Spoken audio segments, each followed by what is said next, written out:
আসসালামু আলাইকুম। Hello dear learners, সবাই কেমন আছেন? আশা করি সবাই ভালো আছেন। তো সবার দোয়া এবং ভালোবাসায় যে এইচএসসি আইসিটি বইয়ে 3.1-এর ধারাবাহিক ক্লাসের পর্যায়ক্রমে আজ হচ্ছে আমাদের ক্লাস নম্বর কত? পর্ব নম্বর 12। তো 12তম পর্বের আজ আলোচ্য বিষয় হচ্ছে ওয়াক্টাল যোগ। তো দেখেন, গত ক্লাসে কিন্তু আমি বাইনারি যোগের বিস্তারিত আলোচনা করেছি। সুতরাং বাইনারি যোগটা যদি কেউ না দেখে থাকেন তাহলে ওই ক্লাসটা অবশ্যই করে আসবেন, তারপরে এটা আসবেন, তাহলে আর বুঝতে সুবিধা হবে। আমি কিন্তু এটাই কিন্তু বেশি কথা বলবো না, ডাইরেক্টলি কথা বলবো। যেটা কি যে ওয়াক্টাল। আচ্ছা, ওয়াক্টালে কিন্তু সংখ্যা কত বলেন তো? 0 থেকে 7 পর্যন্ত, তাই না? মানে 0 থেকে 7-এর ভেতরেই কিন্তু আপনার সংখ্যাগুলো থাকবে। এর বাইরে যদি সংখ্যা থাকে মনে করবেন যে অঙ্কটা ভুল আছে, এটা কিন্তু মাথায় রাখতে হবে। তো দেখেন, তোমরা ওয়াক্টাল যোগ করতে গেলে কি করতে হবে? আচ্ছা, তো আমি ওয়াক্টালে একটা সংখ্যা লিখলাম যে 6 4 3, এটা লিখছি কত? 5 7। এটাকে আপনি কি করবেন? ওয়াক্টাল যোগ করেন। আচ্ছা, ওয়াক্টালের বেস কত? 8, তাই না? আচ্ছা, আমি কিন্তু গত ক্লাসে বলেছি, আমি আবার একটু রিপিট করি। সেটা কি, আপনার কিন্তু এই যোগটা কিন্তু অনেকভাবে করাবে। কেউ কোড দিয়ে শেখাবে, কেউ আবার যে বিয়োগ করে করে শেখাবে। ওইভাবে শিখবেন না। আমরা কীভাবে শিখবো? ছোটোবেলায় যেটা শিখছি, ঠিক আছে, মাতৃভাষায় যেটা শিখছি, মানে মা যেটা শিখিয়েছে আমাদের, ঠিক আছে। তো দেখেন, তোমরা মা যেটা শিখেছে সেটাই বড় বিষয়, তাই না? ওইটাই আমরা দিয়ে করব। সেটা কি যে 3 আর 2 কত? বলেন, 3 আর 2 কত? 5, তাই না?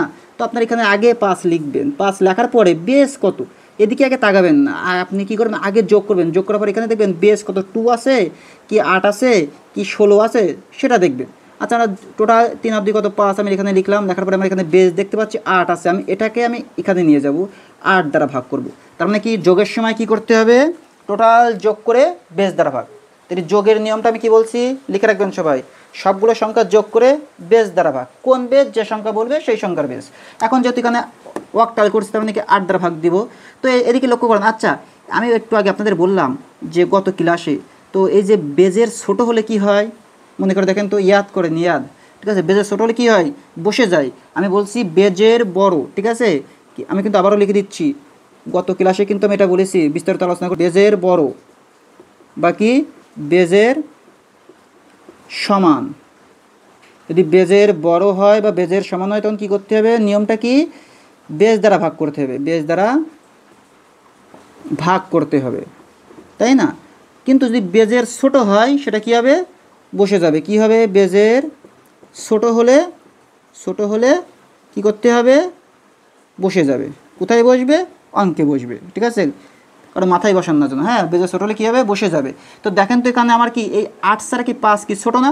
সেজন্য আমরা এখানে কি বসিয়ে দিলাম 5, ঠিক আছে। এখন দেখেন তো, এখানে কি করতে হবে? যারা যোগ করতে পারেন না তারা কী করবেন? হাতে গুনবেন দরকার হয়, ঠিক আছে। ছোটোবেলা যেন গুনতেন না, যে 7 আর 4 কত? 7। এই যে দেখেন এইভাবে 7 8 9 10 11, ঠিক আছে, 11। আর তাও যদি না পারেন, ক্যালকুলেটার তো আছে। এবারে 11 দেখেন তো, 8 ছাড়া কি ছোটো না বড়? অবশ্যই বড়, তাই না? এবার 8 দ্বারা ভাগ দিবেন। 8 একে 8। এখন দেখেন তো, এই যে 8 আর কত হলে 11? 8 9 10 11, 3 হলে আপনি এখানে কী দিবেন? 3, ঠিক আছে। আর প্রশ্ন হচ্ছে যে আপনি যে 3টা লিখছেন, এটা কী করতে হবে? নিচে যেটা থাকবে নিচে লিখতে হবে। তার এখানে কী দিবেন? 3। আর এই যে ইনি আছে, এনাটাকে কী করতে হবে? হাতে রাখতে হবে, তাই না? এটাকে যোগ করতে হবে সামনের সংখ্যার সাথে। তো 5 আর 1 কত? 6। 6 আর 6 কত? 12। আচ্ছা, দেখেন তো, আমি এখানে লিখছি যে 12। আচ্ছা, আমি যে 12টা লিখছি, যে এটা কি বেজের অবশ্যই কি বড় না? বেজের অবশ্যই কি বড় না? যেহেতু বড় হলে কি করতে হবে? বেজ দ্বারা ভাগ যায়। দেখেন তো, 8 একে 8, 8 গুণ তো 16 হয়ে যায়, বেশি হয়ে যায়। তার মানে কি একবারই যাবে। 8 একে 8, ঠিক আছে। তো 8 কত হলে 12? না পারলে হাতে গুনবেন, দরকার নাই, না ক্যালকুলেটার আছে তো। যোগও যে না পারেন, হাতে গুনবেন, যে কি 8 9 10 11 12, 4 হলে 12। এবার হাতে গুনে বের করবেন। তার এখানে কী লিখবে? 4 লিখতে হবে। এখন এই যে আমি বলেছি, এ পাশের সংখ্যাটা বেজের ছোটো হলে কী করতে হবে? বসে যাবে। তো যেহেতু 8-এর ছোটো, আমার এখান থেকে কী করতে হবে? 1টাকে বসাই দিতে হবে। অঙ্কটা শেষ। তাহলে কী বললাম? যখন আপনি ওয়াক্টাল যোগ করবেন, কি করবেন? ওয়াক্টাল হোক বাইনারি হোক, যে কোনো যোগ করবেন, কি করতে হবে? টোটাল যোগ করে বেজ দ্বারা ভাগ। যদি বেজের বড় বা বেজের সমান হয়, বেজ দ্বারা ভাগ দিবেন। বেজের ছোটো হলে কী হবে? সেটা বসিয়ে যাবে। আমি এটা তো পূর্ণ সংখ্যা দিয়ে করছি, এবার একটু ভগ্নাংশ দিয়ে করি। 4 3 6 7 2 1। আবার লিখছি 5 4 6 2, ঠিক আছে, 3। এটা কি লিখবো বলেন তো?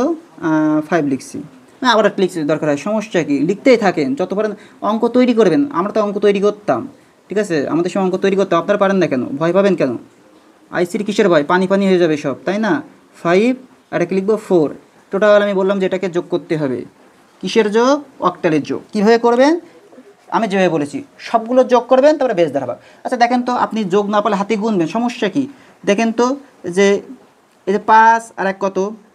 6, তাই না? 6 আর 4 কত? 10। যেহেতু বেজের বড়, তাহলে কি ভাগ যাবে, তাই 10টাকে কী করতে হবে? বেজ দ্বারা ভাগ। এই যে বেজ আছে 8, এই জন্য 8 দ্বারা ভাগ দিব।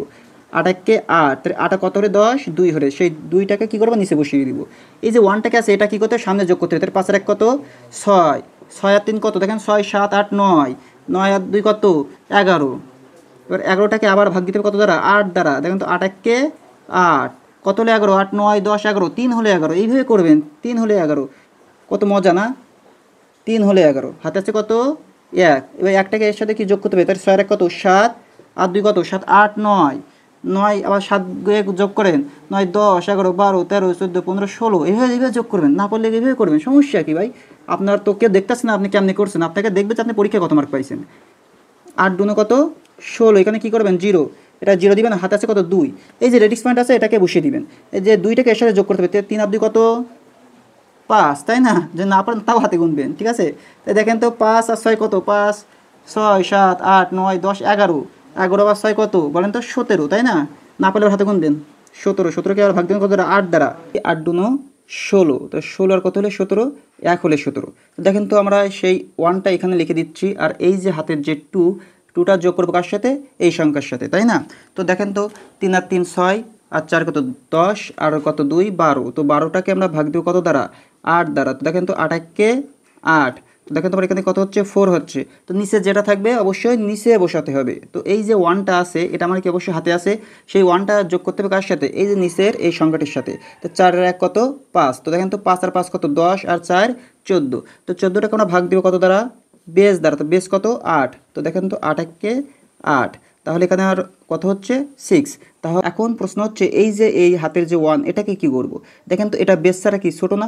তো আমি আপনাদের একটু আগে বললাম যে বেস ছাড়া যদি ছোটো হয়ে যায়, তাহলে ওই সংখ্যাটি কী হবে? বসে যাবে। সেজন্য আমরা 1টাকে এখানে বসিয়ে দিব। আপনারা যদি 1টাকে না দেন, তাহলে কিন্তু অঙ্কটা ভুল হবে। তো এখানে লক্ষ্য করেন, আমরা এখন অক্টাল যোগটা শিখছি।